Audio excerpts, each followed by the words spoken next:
We are live. And I forgot my light. Hold on. I'm going to put my light on. Hold on. Hey. There's a light. Darn it. There we go. Hello. Sorry about that. It's okay. Welcome, everyone, to another Facebook Live with Dr. Nelva Bryant.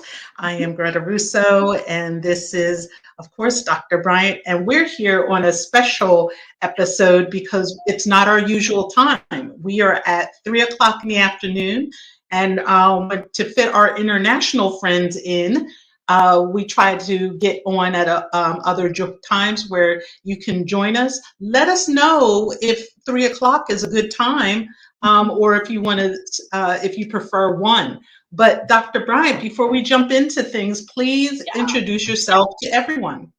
Yep. Hi, everyone. I'm Dr. Nelva Bryant. I'm a veterinarian, and I work in the airline industry. I work with Delta Airlines, where I'm on staff to help review and revise policies for animal transportation. I always say folks always wonder, why would an airline do that? I wonder why they haven't done it sooner. We're needed, really, our expertise in a lot of ways to take care of animals during transportation. We are definitely needed. Who else? I always say, compare it to working. If you go to a zoo, you're going to have a zoo animal veterinarian on staff there to help take care of the zoo animals. You're at an aquarium, you're going to have an aquatic veterinarian that focuses on aquatic medicine there to help for those species there. If you go to a racetrack, you're going to have a veterinarian that focuses on equines. So it's important to have a veterinarian on staff dealing with animals, and especially they're being transported. So that's what I do with Delta. I'm very happy in that role. So that's what I do. But aside from that, I don't think a lot of people realize that Delta transports not only in cabin, but in cargo. Right. See, there's a lot of things that people don't understand and realize as far as transporting animals. There's quite a few things that questions come up. I mean, commercial airlines can transport animals pets in cabin, or they can transport them by cargo. And then also going by cargo, the variety of animals that are being transported by cargo increases. They do more than just pets a lot of times in these commercial airlines transporting animals by cargo. They can transport day-old chicks to help feed different nations or countries. They can hatching eggs. They can transport. They help with zoo animal conservation by transporting zoo animals for different location between zoos. So there's a lot that airlines can do with transporting animals by cargo. So that's why having a veterinarian on staff is a big help, because guess what? Those regulations, especially here in the US, those regulations behind the transportation of animals varies by the species. So having someone involved to make sure the airline is abreast to it, those regulations abreast to also ensuring animal welfare, regulations are met. That's all really important for the airline, and also, again, for ensuring animals get to their destination safely. So that's what I do with Delta. Yeah, that's amazing. Well, thank you so much. I actually help along Dr. Bryant in the marketing side of things. In case you weren't aware, Dr. Bryant has had her company, When Pets Fly, for close to 5 years, and we've been doing Facebook Lives for a little over 3 years now. So she's really growing and getting her name out there and doing everything she can to help as the world recognizes animal transportation, whether it's private and with pet parents or whether it's for a business, really is something that needs a little bit more focus to it, and from an animal-centric perspective. So it's been a fun journey for me to be on this ride with her. So thank you very much. We are having lots of fun in meeting different touch points in everything and introducing those people to everyone. So it's been a fun ride. over these past few years, I've attended various meetings related to animal transportation. I've attended, of course, the International Pet and Animal Transportation Association, that's IATA. Then there's Animal Transportation Association, there's ATA. And I've met so many cool people just from the things I do with Delta and outside. Many cool people I've met over the past few years.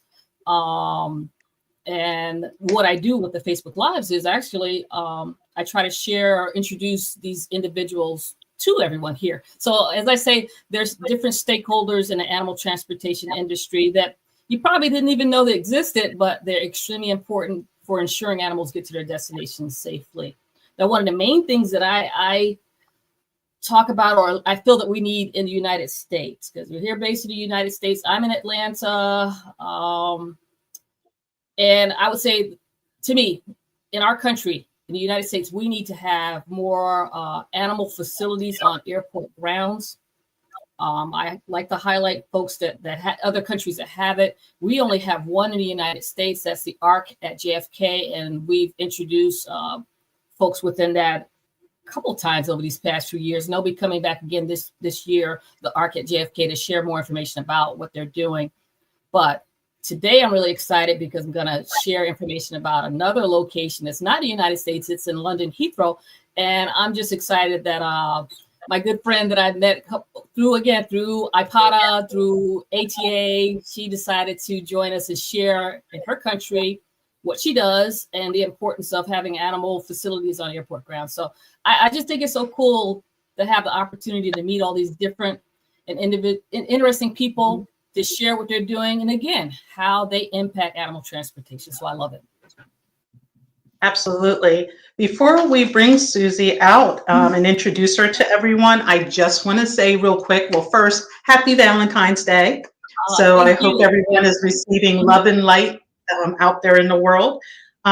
With that, just remember everyone that there's certain things that we love on this day that are not good for our cats and dogs. And so for our cats, they love, love, love the flowers that come home, but not all of them are good for our cats. Some of them are poisonous and can really create a lot of problems for you. So just make sure to keep your cats away from your flowers. And of course, I'm sure you know that you want to keep the chocolate away from both the cats and the dogs because chocolate is very bad to them as well. I also want to point out that there was a couple of announcements this week in the pet world. And so the first one was an emergency breaking news type of announcement that a lot of big organizations shared. And I wanted to share this with you since microchipping is very important when it comes to international travel. So this I'm reading from the American Animal Hospital Association, AHA. They're breaking news in regards to the pet chipping. So Pet Microchip Company closes unexpectedly this week.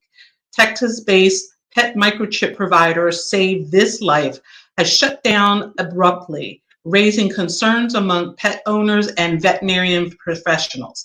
As a result, AHA has removed the company from the microchip registry lookup tool, meaning pets registered with Save This Life may no longer have owner information attached to their chip number.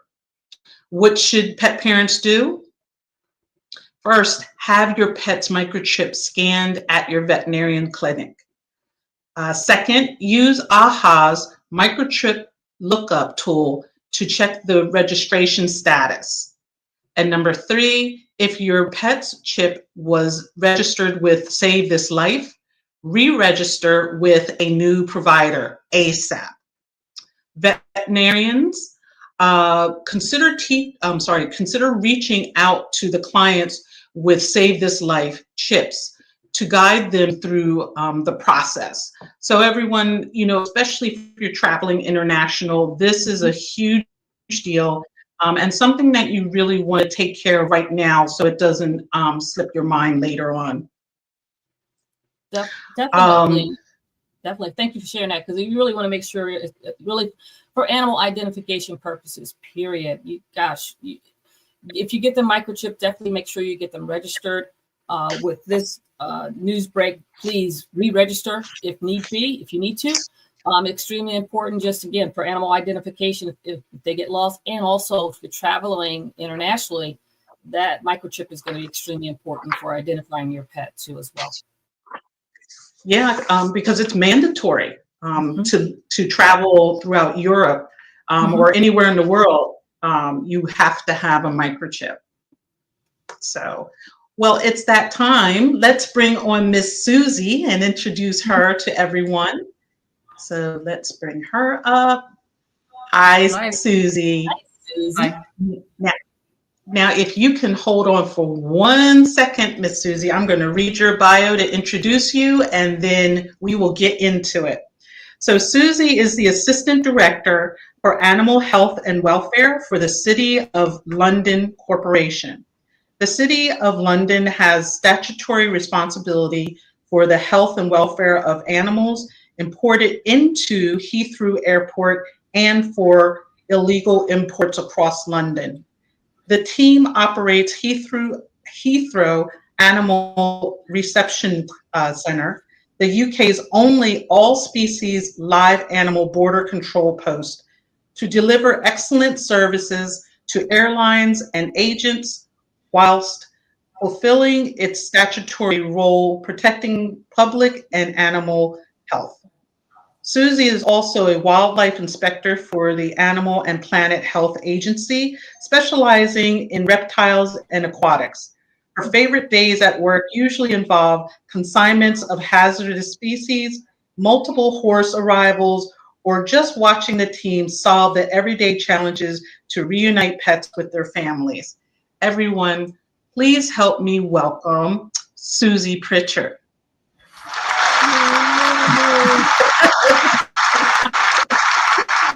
Yay.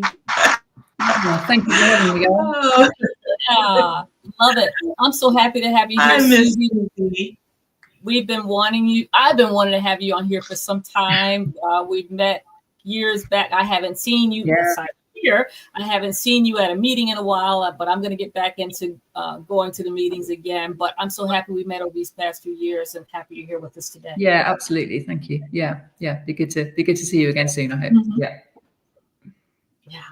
So, Susie, please, I know I read it in the bio, but could you please give us more of a description of what you do for both HARC and the City of London? Sure. And what role does the City of London play when it comes to animal pet transportation? Yeah, absolutely. So the City of London Corporation is effectively the local authority, the council, local government for the square mile right in the middle of London. And we've had statutory responsibility for animal health and welfare relating to imports of all animals into Greater London since about 1950.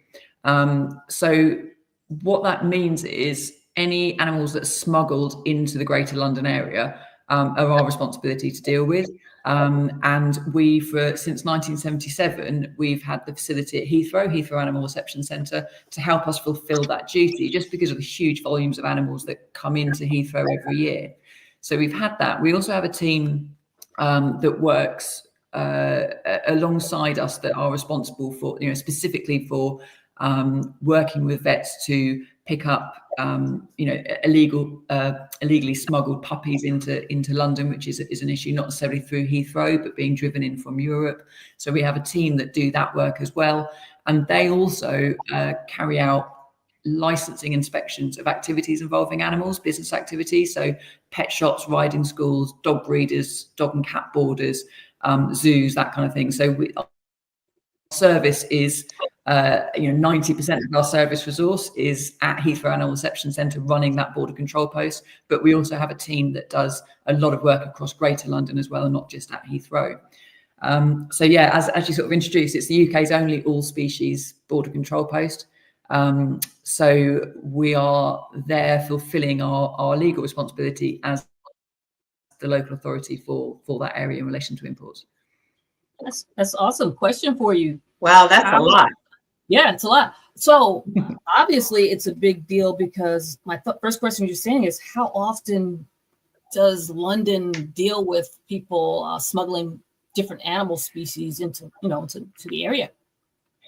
Yeah, I mean, it's less and less. Certainly into Heathrow, it's quite unusual these days for people to be smuggling things like puppies and kittens in through Heathrow, because obviously the tougher security gets over the years. Bearing in mind, we've been doing this, not me, I'm far too young, but we've been doing this a really long time. Right. So since security is so much better, and obviously the pet travel scheme now, the European pet travel scheme, that it means that you can bring dogs and cats from anywhere in the world without them having to undergo quarantine in the UK. So the kind of the key drivers of smuggling are less and less, and the measures to protect against it are more and more. So there's less smuggling of dogs and cats, breaches of our rabies legislation, less of that through Heathrow. We do still get non-compliant animals driven through sort of entering at what we call the short straits. They're coming in from France to Dover. So we're still seeing some of those, not huge amounts, but it might be that we're picking up 1 or 2 a month from across Greater London. And then we work with Border Force, so animals that are brought in illegally, it might say whether that's cited species, endangered species that are declared or misdeclared, that's Border Force's responsibility, but we'll work with Border Force to help them identify those species, and we'll take care of them when they seize them. So there's a bit of a good joint bit of working there to help prevent against wildlife trafficking. Very nice. Yeah, we did have a discussion a while back on wildlife trafficking and everything. So yeah, I'll admit, I hate to say it, but I hate to say it. The reality is, I think you guys are probably better organized than we are in reference to a lot of things you're doing. And I think it's because your scheme, your regulations, a lot of them already in the U.S. IATA, the International Air Transport Association, live animal regulations, they're definitely adopted by U.S. Fish and Wildlife Services with transporting CITES protected animals. But when it comes to other things, IATA is not within our regulations. But in London, it is, correct? Part of the scheme? Yeah, so the live animals regulations, so specifically the container requirements, are embedded in welfare and transport legislation. Yeah, absolutely. And the wildlife trafficking part is, like I said, it's at the border. It's UK Border Force that would enforce that. Inland, it's the police. So it's not a council responsibility, like a local government responsibility, but we work collaboratively with them because we're there at Heathrow. We're inspecting these shipments. We're handling the hazardous species so we can present them safely for inspection by the state vets and doing all of this. So whilst we're there doing that, we'll also be working with Border Force to say, this isn't right. That's not what it says on the invoice, and helping to pick up some of those things. And we'll look after animals as well that Border Force have seized at other points of entry. So we can end up, it gets busy and things come in waves as well. So if you get one illegal shipment of, say, parrots, you can bet your bottom dollar next weekend there'll be another one because they'll be coming in for a reason. So yeah, you get these trends for a little while, but yeah, the team are really good at kind of thinking on their feet and looking after sometimes huge numbers of animals in quite difficult, challenging circumstances. So it's a significant part of what we do, although not technically always related to Heathrow. Yeah. So just for clarification, because just for clarification, so your company is it associated with the City of London government? Is it an arm of the government, or is it a standalone company?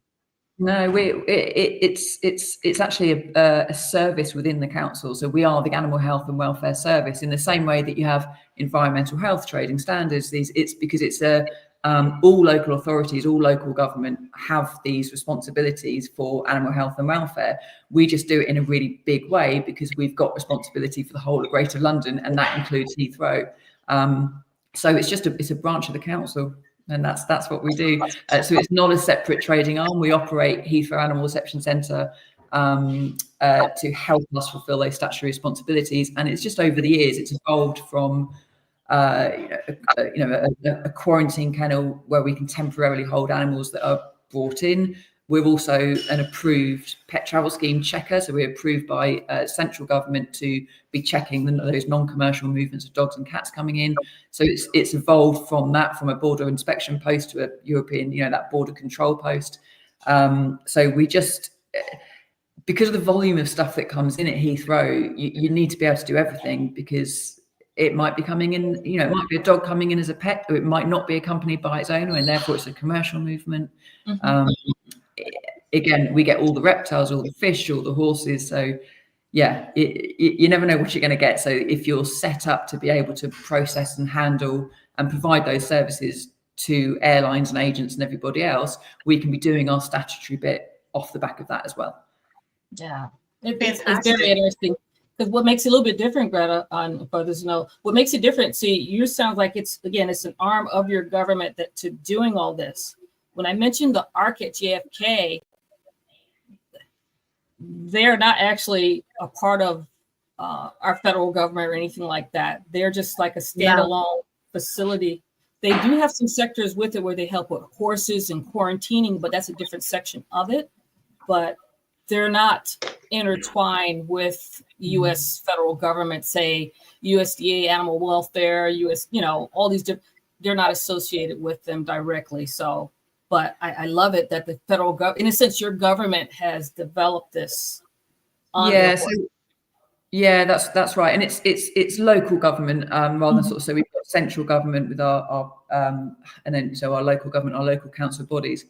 But it is quite unique like that. It used to be that, we're there at Heathrow doing that part, and because it's the only one that covers all species, it was, there you go, this is what local government does. But actually, border control posts can be operated by private entities in the UK in the same way that JFK is. So we're in a slightly unique situation, but it makes it, it does mean we're local government, delivering something that private sector can also deliver. So there's challenges there, but it's also efficient, because rather than, contacting the local council and saying, we've got this illegal landing, what do you want us to do about it? We're right there just dealing with it as it comes in. So it gives us some significant advantages. And we work closely with central government as well. So we work with DEFRA to help, support them in their plans for things like, checks on European pets coming in as part of, us leaving the European Union. So it has benefits being that kind of local government body, in that we can help to influence and shape things using the data that we've collected over the years and the skills that we've got. Yeah, that's great. This perfectly leads into, how does the City of London operate with HARC? Yeah, so it's, like I said, it's owned by the City of London. So the City of London Corporation, being that council, owns and operates HARC to fulfil its statutory responsibilities. It's, like I said, it is a bit of an interesting one. We've got a team of about, I think it's about 50 at the moment, between 50 and 60 people down at Heathrow operating that facility. They're all council employees, and they're all warranted officers as well. Well, most of them are warranted officers. So because of our statutory responsibilities, our team are authorised under the legislation to be able to carry out the actions of inspectors under the legislation. So I'm probably overcomplicating this, sorry. But that means that if they see an animal that actually isn't being transported in compliance with the legislation, they can stop it. They've got the power to stop it and correct it. So, rather than, although don't get me wrong, the airlines are brilliant at, if we say we've seen something, we think you should unload it, they're like, oh my God, absolutely. They're really, really good at it. But it does mean that we can, take actions, and we've got certain powers, and particularly when situations get really challenging, we've got those responsibilities to do that. So all of the animal team are authorised officers under the legislation to take the steps they need. So it's owned and operated. The facility is owned and operated by City of London. It's not a separate business as such. Does HARC also have responsibilities to other airports that are in and around London, like maybe smaller airports, or other international airports? No, we don't. We don't. So because Heathrow sits within, when I sort of said earlier about having that responsibility for Greater London, is only Heathrow and London City Airport that sits within Greater London. So you've got Gatwick, Stansted, Luton, but they're all outside of our jurisdiction. And that's, but the volume of stuff that comes through Heathrow, about 70% of live animals that arrive by air into the UK land at Heathrow. So it's quite large volumes that we're talking about, and that's why there needs to be such a substantial facility there. Okay. So we have a variety of viewers to our show. Definitely animal transporters. They would love to know tips or process that you recommend for them to deal with you outside of England. And then also we have a lot of pet parents that of course travel with their dogs and cats and stuff like that.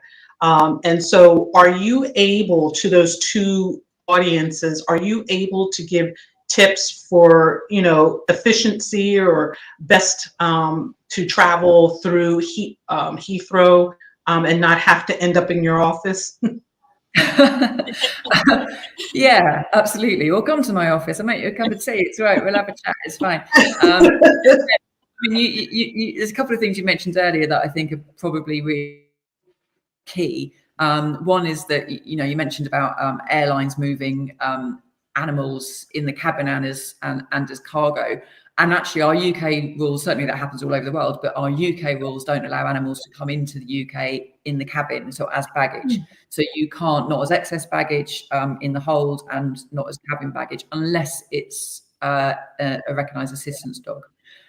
So they've all got to come in as manifest freight, and that's about our rabies controls and the customs controls at the airport that allow us to have, sight on everything that's coming in because of our rabies legislation historically. So yeah, making sure that I think owners understand that, although generally speaking, like I said, compliance is much, much better than it used to be. I think airlines have a better understanding of that. We still see some that will come in on a bag tag. They're coming in the baggage tag, but it's really doesn't happen very often anymore. And I think the other thing that you mentioned there was about you had a microchip database company that was ceasing trading or whatever it was doing. And yeah, you're absolutely right. I think people underestimate the importance of that microchip. The whole of our legislation, not just for live animals, but for products of animal origin, all of that is based on traceability, right? And one black Labrador is very much the same as the next black Labrador, and it doesn't matter what your vet says that dog is called. It's the microchip that matters. Right. And we get it where, just occasionally, not often, but just occasionally, we get pets in and you can't read the microchip, and it, stuff happens, right? And sometimes they migrate and sometimes they stop functioning. But normally when you kind of say, okay, well, when was the last time this microchip was read? Because the microchip should have been read the last time the vet saw it, just before it traveled. Right. They're obliged to do that, to say, no, I've read the microchip. This is the animal, because the traceability of it is so important. So I think making sure that the vet, at the very last appointment you have, preparing that animal for travel, reads the microchip and shows you that it's working, goes a really long way to reducing the risk of us not being able to read that chip, because we can't resolve that. We resolve a lot. If you've not got if you're missing a vaccine date, or something's gone wrong somewhere, and we can phone your vet and we can get them to resend us that information, we will bend over backwards to send that pet home with you on the day. We really will, because nobody wants to send that animal to quarantine if it doesn't have to go, and we don't want to stick it back on a plane and send it back to the country of origin. Right. Nobody wants to do that. We will bend over backwards and we will wait, and we will hold your pet for up to 48 hours, which is what our license permits, to be able to remedy all of that. But if it hasn't got a readable microchip, there's nothing we can do. So I think that's really crucial, making sure that those chips are read. Absolutely. That's really important. That too, because I've noticed here in the U.S. Microchipping came out, and there's some that have 15 digits to the microchip number that's ISO compatible. Then there's some that only have 9 digits. So you must ensure that it's an ISO compatible microchip that your dog or cat is microchipped with for identification purposes too. So there's a lot of detail. At one point, they made a statement that they had it where, at least I don't know if it's true going forward, but on the USDA website had where that if your pet's microchip isn't ISO compatible, that the owner must have a microchip reader to identify the animal. Are they still allowing that? I mean, that I think it'll still say that in places. We've got a lot of microchip readers. If it's got a chip, if it's got a readable chip in it, we'll find it. We've got different bits of kit that will do that. So, and that's the important thing for us, is that if we can find it and it's there. I mean, we get problems where sometimes you'll just get a typo where, a lot of them have got 5 zeros in the middle. If they miss a zero, it's a different chip number. And there are times we can, we can remedy it. We can look through all the evidence you've got. Like I said, we can phone your vet, get things verified. If it's a very obvious typo because it's a missing 0, there is 4, there should be 5.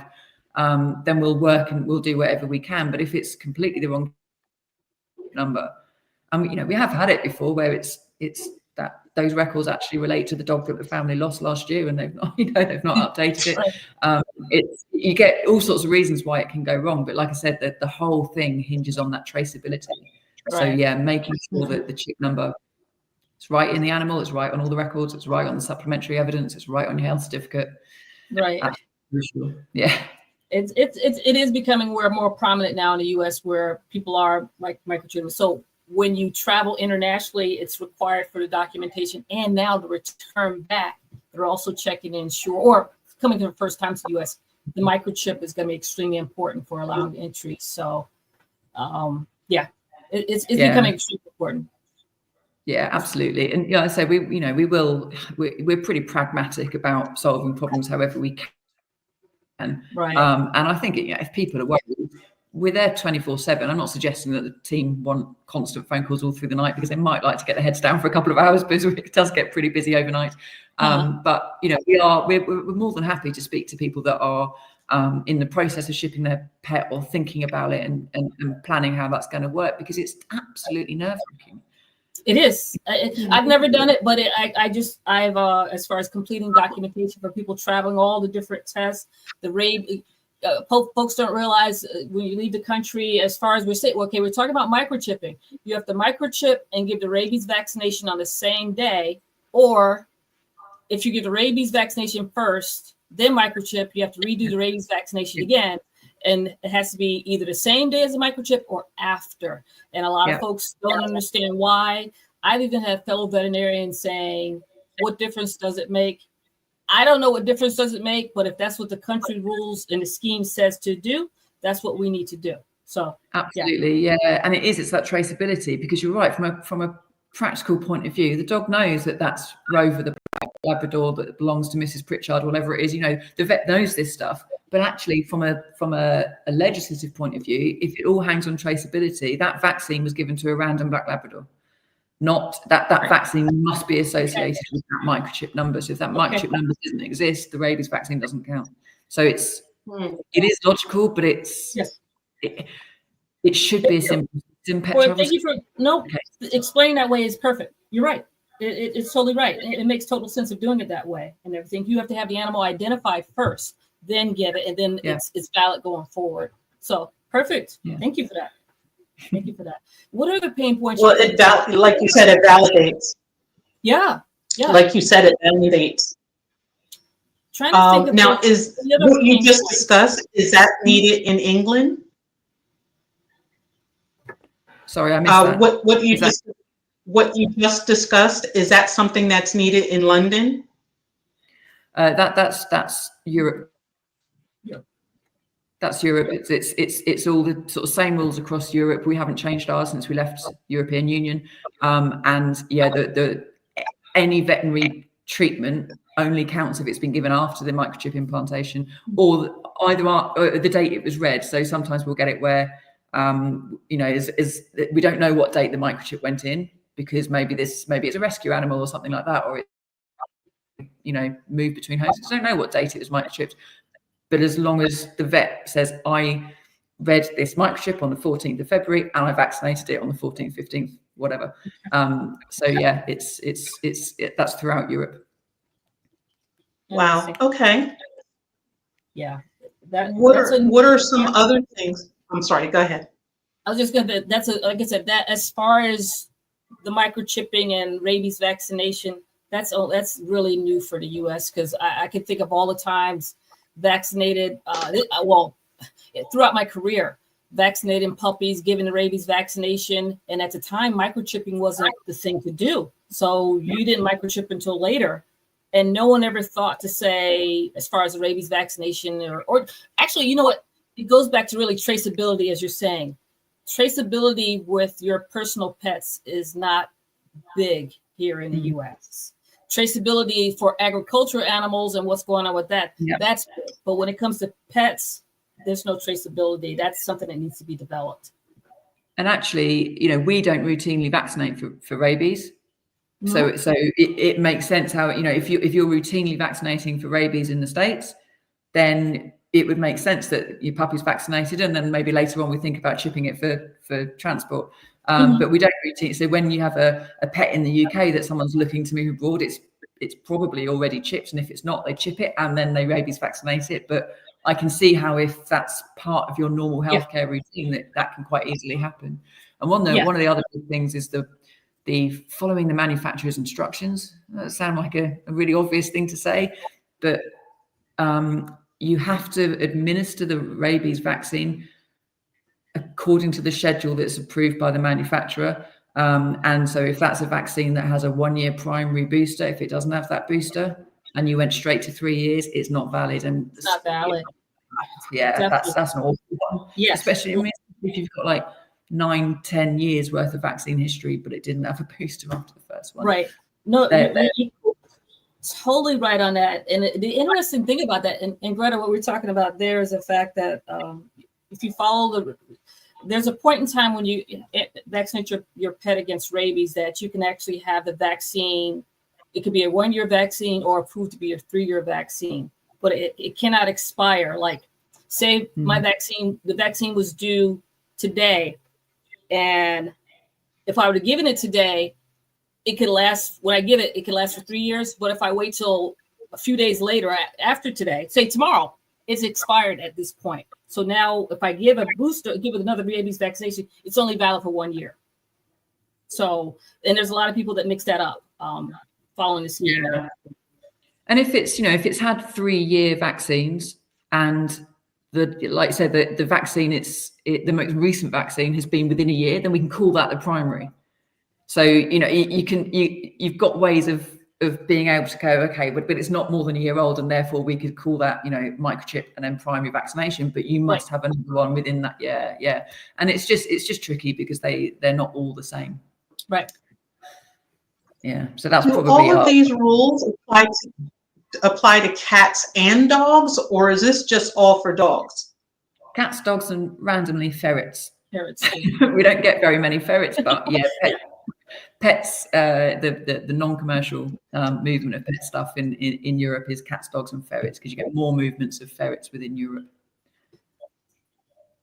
Bit of an obscure one, but there we go. You get 4 or 5 a year, maybe. Okay.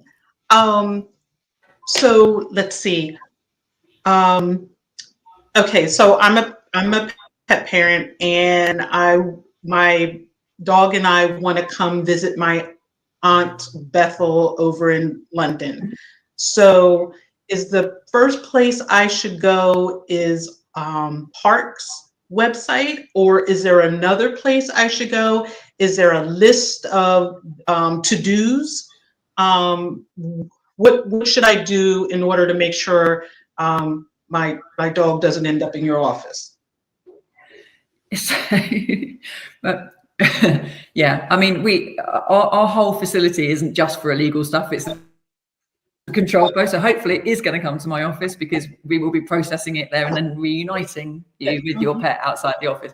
But yeah, it's actually the APHA, the Animal and Plant Health Agency, which is the agency for the central government, on the .gov pages. I can't tell you the link off the top of my head, but it's www.gov.uk/. probably APHA. So if you search for pet imports into London, the first thing will come up will be that APHA page, and that's a really clear.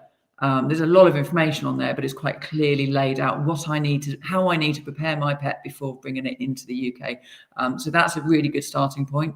Mm-hmm. Anything you're not clear on, I mean, I would certainly look at using an experienced pet shipper to help you with that movement, and help get that booked onto an airline, customs cleared our end, because that's a faff to try and do yourself. You really need a shipper to sort that out for you. And then, if all isn't clear from that, absolutely, people can give us a call. And like I said, particularly if people are concerned about, will my dog be all right? Will my cat, will somebody feed it? Will someone do this? If it's got, medicine that it needs to travel with and that needs to be administered, we can organise that. We can either do it ourselves or have a vet in to do that if we need to. If it's got a special diet, you can attach the food. We can talk you through all those things. And I think the biggest thing is to make sure, people like to put one of their own jumpers in the box or something like that, so it smells familiar and it's something that the animal is connected to. And there's a few things you can do for stress, things like the dog appeasing pheromone sprays, those kind of things. There's a few things you can do if you're worried about how your animal's going to settle. But crate training before you go, absolutely essential for welfare. Yeah. Okay. Yep. All the things we haven't spoken about in a while, Greta, or anything. But yeah, she's right. Susie's right. You have to have them prepared. I would just add one thing on here. We do have the USDA pet travel website should provide the information going to the UK and everything. But I think what you're saying is top notch, because I don't think we should just depend on the USDA pet travel website. I think you should also go to that destination country and learn their requirements as well to ensure that everything meets. Because what if by chance the USDA has not updated everything and knowing if the requirements have changed? You've got it from that source, from that destination country. So I think that's great you said that. We check occasionally. So if there ever is a discrepancy, I mean, we've got a really helpful contact at the USDA that will help us sort that stuff out. So we do our best to make sure it's consistent and work with our partners around the world to do that. But yeah, absolutely. I mean, the APHA pages are pretty clear, but again, it's a bit of I look at it and think it's pretty clear because I understand it, but actually, there's nothing. It's not. None of it is as straightforward as it really should be. But yeah, as you know. Yeah, no, but I mean, it's a big help. Go ahead, lady. Are there countries that you will not accept cats or dogs from, no matter if they have the paperwork or not? Are there countries that are banned? Yeah. No, there are a small group of countries from which you cannot bring commercial dogs and cats into. So it's a bit of a funny thing, because we have, when we sort of talk about pet animals, you've got, according to our legislation, a pet is one that's moving as a result of its owner's movement. So the owner is moving, or the animal is moving within 5 days either side of its owner's journey. And when you're bringing in your pet from Europe and you're bringing it in, across the channel and into Dover, into the UK, you're traveling with it. It's in your car. You're coming on the ferry. You're doing whatever you're doing. You're traveling with it. It's very, very clearly traveling as a result of your movement. When you're flying it by air, and we saw this massively through COVID in particular, but it's always been an issue. People can't always get their pet to travel within 5 days of their journey, because it might be quarantining, it might be that you're trying to move house and settle your kids before you send for you. There's loads of reasons. So actually, we have a lot of family pets that are brought in under the commercial rules. So it's just different, same veterinary preparation, but slightly different paperwork, and the checks are carried out by the state vets rather than by my team. So still at my facility at the border control post, but they're checked by the state vets. And it doesn't make a massive difference, but that's where there are some countries, not very many, and don't ask me because I can't remember one off the top of my head on the moment, but where, they cannot come in as commercial movements, which sounds like it shouldn't be a big deal for pet owners, but some commercial movements are legitimate family pets. Yeah. Interesting. So if you could please quickly define what is a commercial movement? Like, what is that? Yeah, so a commercial movement should be, in terms of legislation, it's where an animal is being sold, or exchanging hands, being transported for breeding reasons, for example, so a stud dog, something like that, where somebody's got a whole family full of dogs and cats, show dogs, that kind of thing. They would be considered commercial movements. Puppy imports, rescue dogs and cats as well, that are coming in to change ownership. That's a commercial movement. The issue, a non-commercial movement, or what we would call a pet, is one that's traveling as a dog of its owner within that sort of 10-day window.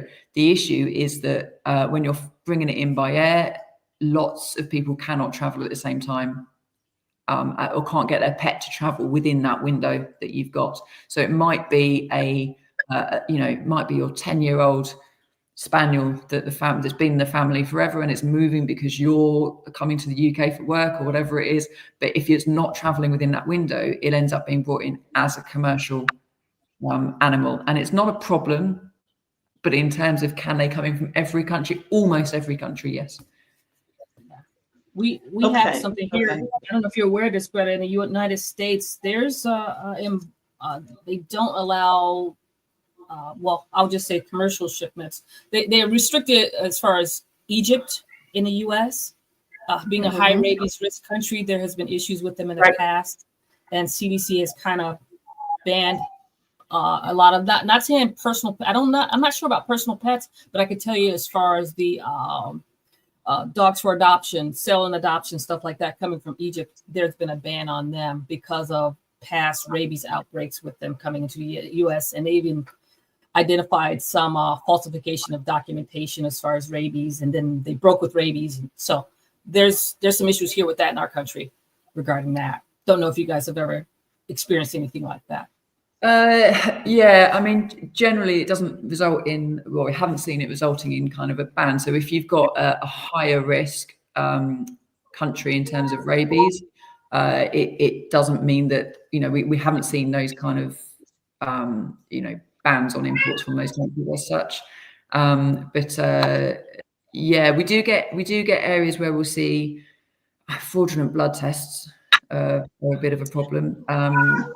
Where you get a sort of falsified blood test there, whether that's usually because if it's coming from an unlisted country and it needs to have a blood test to check the vaccine has worked, that's an extra 3-month wait. You have to you microchip your animal, traceability, vaccinate it, wait 30 days, draw the blood sample, make sure that vaccine has worked, wait 3 months before you can then come into the UK. So if you've got someone that's coming in a rush, just occasionally we'll see fraudulent blood tests. We check them all.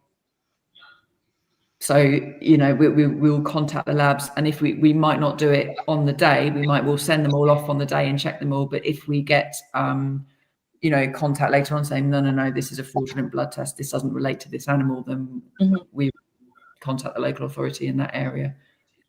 So it does happen. So there's some areas where you might see a bit more of that than others, but yeah. And this is the kind of information that we feed back to central government to let them know, these are still issues, these are not. Yeah, interesting. Very, very. I think that our ban was primarily at the time, or has been in effect, because in the U.S. having the rabies titer, and that's the test she's talking about, Greta, a rabies titer, that has not until fairly recently has that been a requirement to enter the U.S. to make sure they're fully immunized against rabies. And so you vaccinate them, wait, and then test to make sure they're fully immunized, and then they can move forward from there.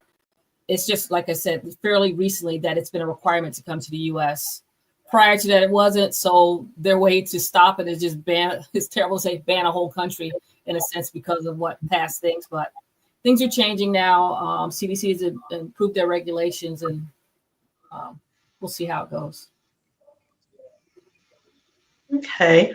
As an example, if a pet parent, or even, okay, so I guess an animal transporter might be different, but if a pet parent has their dog or cat coming in past the 10-day mark, is there a number or email for someone to reach out to ask?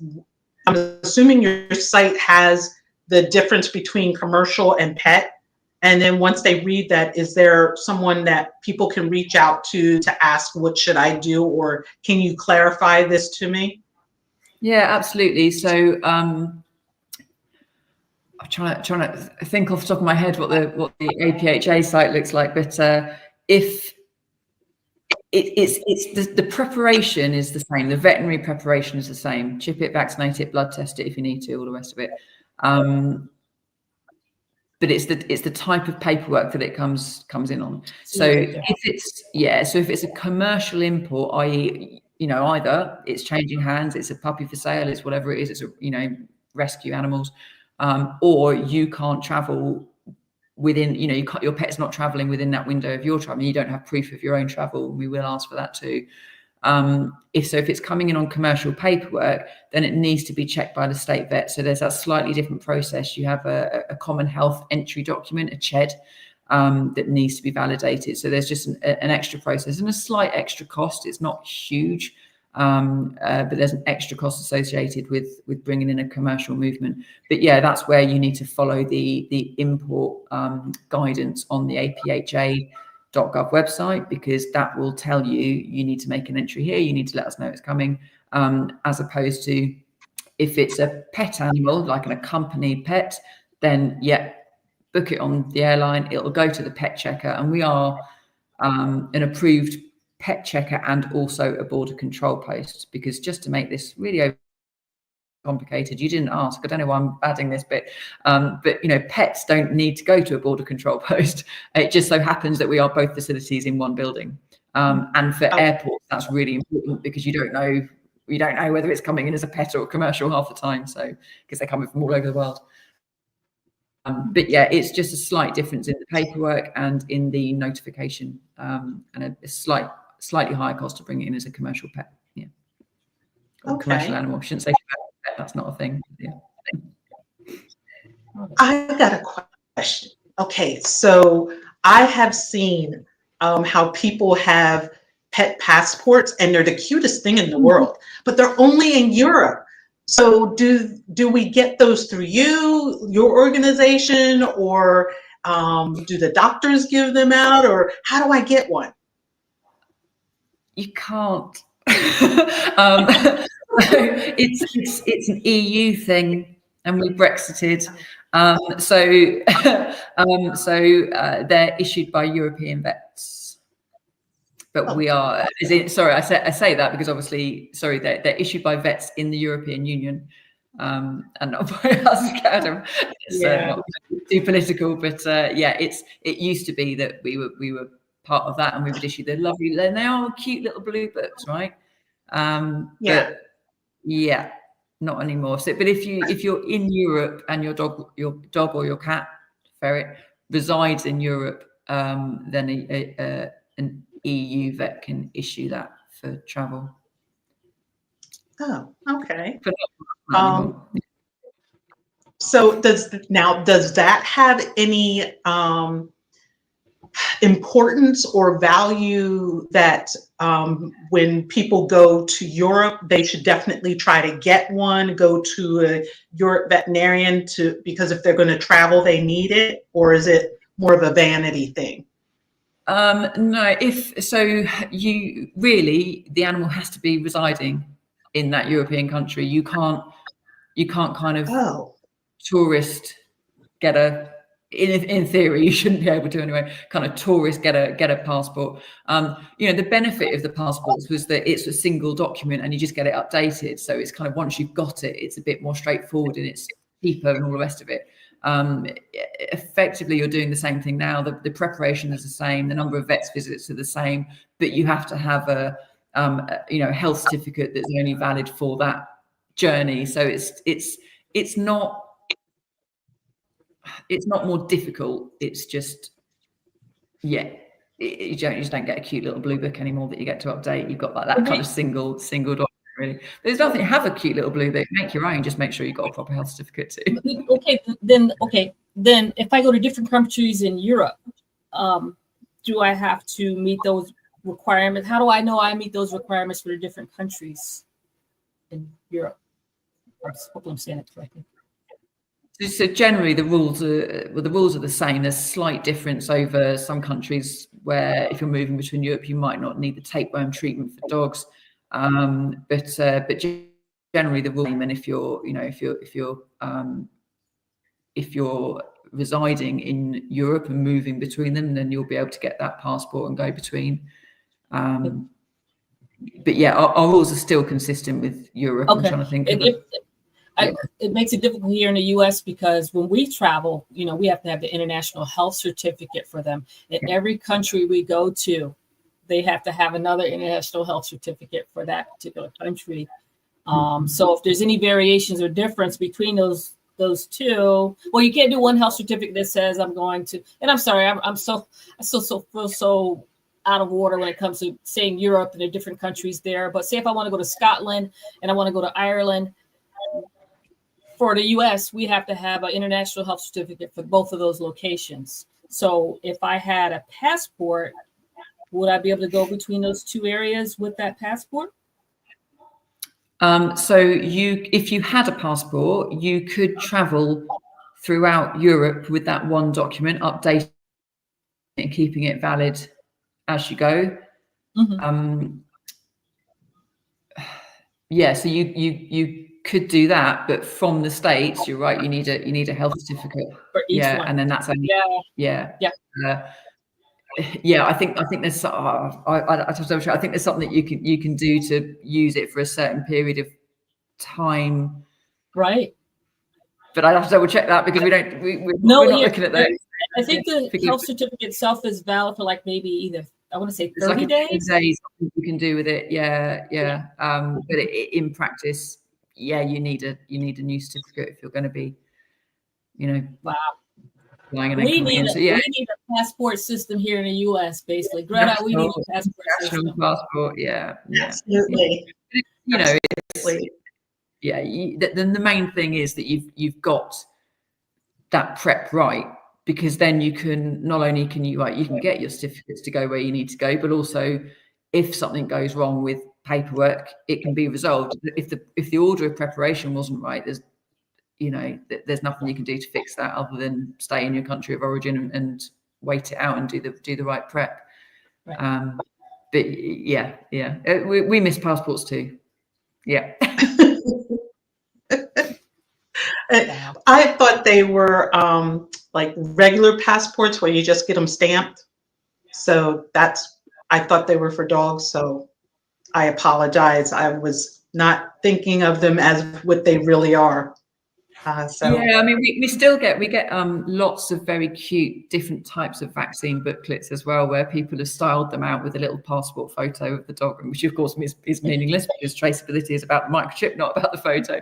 Right. So we see lots of different types of document, and actually those little vaccine books are necessary for like the supplementary evidence. So you've got your health certificate that's got your rabies vaccine details on it, but you want that supplementary evidence that kind of goes, oh yeah, okay, so I can see the chip, on this date and the vaccine on this date, and there's the little sticker off the vaccine button, all that kind of stuff. Right. So yeah, have a passport, make your own, do what you want, but it's not valid unless it's got an animal health certificate. Yeah.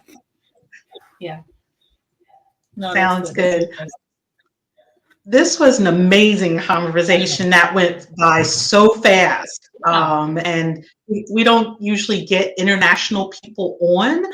So it's always, I have so many questions and I'm always so curious. So thank you for indulging me, Susie, and all my questions. Oh, this was great because again, we've got followers. We've got followers all over, but there's those that want to travel to London. At least they'll know at least what they need to do as far as traveling with their pets and everything. And I think it's awesome. I really do. And also knowing that there's a facility, as you mentioned earlier, if your animal needs to be fed, if it needs medication, all these arrangements can be made for this facility. So it's something for folks to be aware of. Yeah, absolutely. And one of the things we love at Heathrow is we've got kind of outdoor kennel facilities. So all of our dog kennels have got an outside run. And that's kind of, it also means that, it's not a very sustainable building, because when it's cold in the winter, we've got, individual heaters in each kennel, but it's kind of going out the doors and all the rest of it. We sort of heat up the whole of Heathrow area, and then the aircon all the same. But it does mean that dogs are getting a proper leg stretch after that journey as well. And if they're the type of dog that's not gonna pee indoors on a piece of newspaper, then a lot of dogs will hold it. And it's it's not good for them no longer. Yeah, and then our category units, they have a litter tray, they have food and water separate corners, they've got a hide, they've got a proper little room, so it just allows a proper rest period, and I just think that's so important. That's really for comfort, especially from all over the world. New Zealand, Australia, really, really long flights. They can be in for so long. So yeah, we'll do our best. We look after them like our own, I promise. Yeah. Oh, that's awesome. Absolutely. I'm so happy. Thank you, Susie, for coming and sharing information about what you do and HARC. I love it. So thank you for joining us. My pleasure. Thank you for having me. We'll have to have you back, Miss Susie. Anytime. Is there any last words you want to share with everyone before we go? No, I just heard the doorbell go, which is my Valentine's Day takeaway. Apparently, I've just heard my husband make a dash for the doorbell to go and get dinner. So I think that's really good timing. Happy Valentine's Day to you. Thank you. But it's a great to speak to you guys, and I appreciate the opportunity to talk a little bit about what we do and how we can help. And 24/7 on the phone if you need us. Thank you. Absolutely. Thank you. Yep. That's all I have, Greta. So we will be, you can, and it's out. We have, what is it? We have Varun coming up in 2 weeks, is it? Or 1 week? I'm sorry. Yep. Yeah, in 2 weeks. And that's actually a transporter from India. His company is KLB Pets India.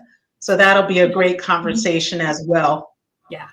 So, but thank you again, Susie. Hope you have a great Valentine's weekend. I hope everyone else has a great Valentine's weekend as well. So that's the end of our episode with Susie and the City of London and HARC. We will see you in a couple of weeks. Bye-bye, everyone. Bye, everyone. Thanks, Susie. Let's see. Okay.